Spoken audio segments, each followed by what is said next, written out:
So as in the last video, I told you that we will be going to do the questions of the first topic, that is the rate of change, and let us continue with those questions. Uh, I'm taking this question. It says a kite is 120-meter high and 130-meter of the string is out. Okay, if the kite is moving horizontally at the rate of 5.2 meters per second, find the rate at which the string is being paid out at that instant. Let us understand this practical situation. Say for example, this is the kite, okay, which is flying with the string and it is moving horizontally. That means it is going like this. This is the string, okay, and let us consider this line as a height of the kite from the ground. Now the kite is 120-meter high, that means from the ground it is 120 meter, okay, and 130 meter of string is out, that means this much is the string. And say for example some man is flying this kite and this string is 130 meter of the string. If the kite is moving on the horizontal, this is moving, find horizontally at the rate of 5.2 meters per second. That means in 1 second it is covering 5.2 meters. Okay, so we have to find the rate at which the string is being paid out at that instant. That means if it is flying at the rate of 5.2 meters per second, then how fast the string is going from that, what do we call, from where the string goes. Okay, all right, so let us do this question. Isn't it looking like a right angled triangle wherein we need to use the Pythagoras theorem or maybe the trigonometry? Okay, so let us do this. I'm considering the height of the kite from this one be x and this as be L. Okay, this be the length L. Okay, now what we do, we need to use the Pythagoras theorem. Let us use Pythagoras theorem. Okay, that is hypotenuse square is equal to perpendicular square plus base square. Okay, L square is equal to 120 square. I'm considering this as L, okay, length, plus x square. Now differentiate both the sides with respect to t, because the rate they are trying, see in the seconds they are expressing, so we need to differentiate both the sides with respect to t. Okay, what is this 5.2 meters per second? This is nothing but it is our dx by dt. Okay, so dx dt is 5.2 meters per second. How? Because this is the total distance. Now it is moving horizontally forward. Okay, so this is the change in our this length, this is the change in the base. That is why dx dt is 5.2 meters per second. Now differentiate, let us differentiate this both the sides. Okay, on differentiating with respect to t, so L square will be 2L dl by dt. Square differentiation of 120 square will be what? 0. X square is 2x dx by dt. Okay, as we can cancel 2 with the 2. Do we have L? Yes, we have L. What is this? 130 meter, because the length of the string at that moment is 130.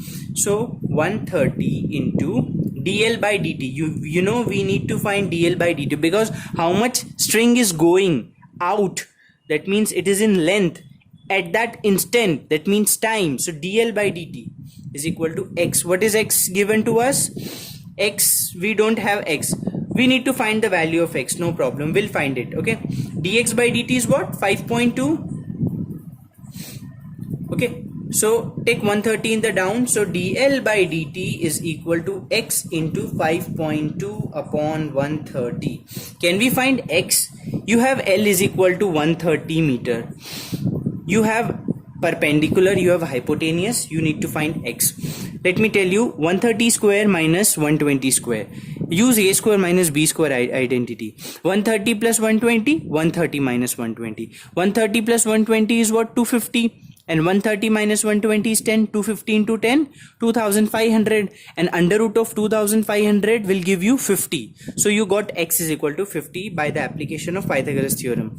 So put here, so 50 into 5.2 upon 130. Okay, now what you do, just cancel it and you will get the final answer. So let me know what will be the final answer, dl by dt. Okay, understood? Alright, let us come to the next question. A conical vessel whose height is equal to 4 meter and base radius is equal to 2 meter is being filled with water at the rate of 0.75 cubic meter per minute. Find the rate at which the level of the water is rising when the depth of the water is 1.5 meters. Okay. All right, now let us concentrate on the question, what they are trying to say. This is the conical vessel, okay, and the height of the conical vessel is given to us. This is 4 meters, and the base radius is given to us. This is 2 meters, okay, is being filled with water at the rate of 0.75 cubic meter per minute. That means in 1 minute it is filling 0.75 meter of cube of water. Okay, 0.75 meter cube per minute. Find the rate at which the level of the water is being rising when the depth of the water is 1.5. Means, say for example, if this is the level of the water, we need to find at this rate how fast the level is being increasing in this conical vessel. All right, so let us understand this. Before that, let us do one thing. We are taking this radius as r and this height as h. Okay, all right, now what we are doing, again I'm giving this as a, b, c, d and e. We need to make a relation between this r and h. All right, so why? Because we need the volume of this cone, this smaller cone. Okay, so for that we have a formula of the cone. What is the volume of cone? 1/3 pi r square h. Now the three variables we have, v, r, h, and three variables cannot be in one equation if we want to differentiate. So what we are doing, okay, let me tell you what do we have. This 0.75 meter cube per minute. Can you understand what is this meter cube and per minute? Isn't this dv dt? 0.75 meter, because the unit of v is meter cube and time is minutes, so 0.5 meter cube per minute is given to us, dv dt.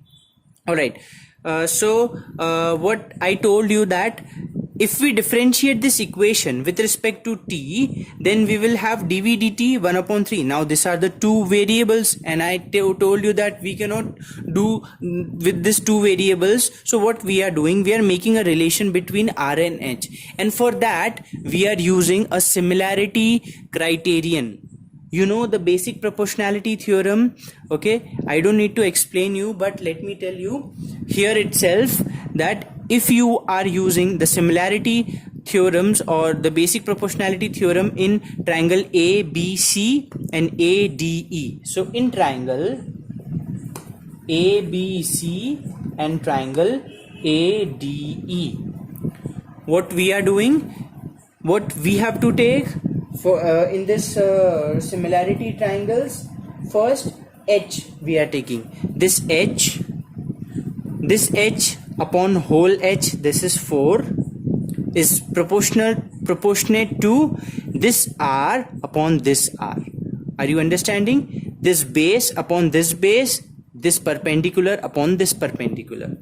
Okay, if you are considering this as 90 degree, then base upon the base, perpendicular upon perpendicular, r upon 2. Okay, so here 2 will be cancelled with the 4. You got r is equal to h upon 2. Keep it in this formula. Okay, so let me write it properly. V is equal to 1/3 pi r square h. So V will be 1 upon 3 pi r square. What is the square of h by 2? That will be h square upon 4. Okay, so that h square upon 4 into h will give you h cube upon 4. Okay, directly I have written this h multiplication with h square upon 4, h cube upon 4. Now differentiate with respect to t.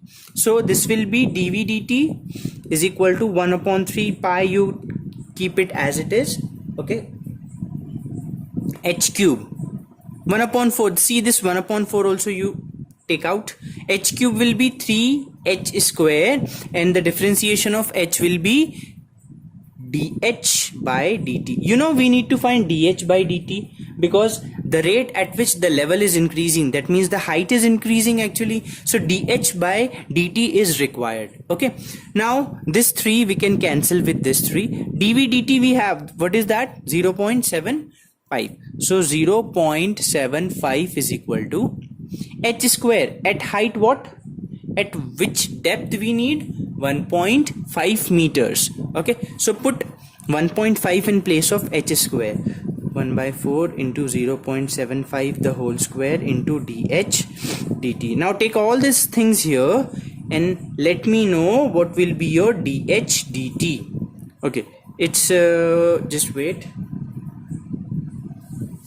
Okay, it's 4 upon 3 pi.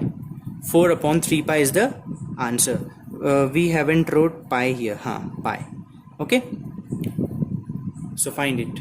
All right, now let us come to the next topic. So I'm leaving for you the questions, examples and exercise questions. Do more and more practice. Okay, so now I'm coming to the next topic, that is tangent and normals. Now, as in this is the second topic, tangent and normal, we will be going to see the application of the differentiation in these two topics. Now, first of all, let me just explain you something about what is your dy by dx actually. If you have y is equal to fx a curve or y is equal to fx a function, then what is actually your dy dx? You know, if I write the slope form of the linear equation, or if I say that this is the slope form of line, so this is a kind of curve. Now if I differentiate this with respect to x, let us differentiate. Y will be what? Dy dx. Mx will be what? M, and this c will be a constant. So what do you get? Dy dx is equal to m. So this is a very important, that means we can say we can say that this is a very important thing here to notice, that for any of the curve your dy dx becomes the slope. You know why? Because m is what? A slope. Hence dy dx will be also a slope because m is equal to dy dx. So what you need to remember, that for any curve you always have, if your dy dx exists, then dy dx is the slope of that particular curve. Now what is tangent? You understood this thing. Now let us come to the tangent and the normal. Now what is tangent? See, say for example in the graph you have a curve like this, then what is the tangent? The line which has a one point of contact with the curve. Okay, and wait, let me make this.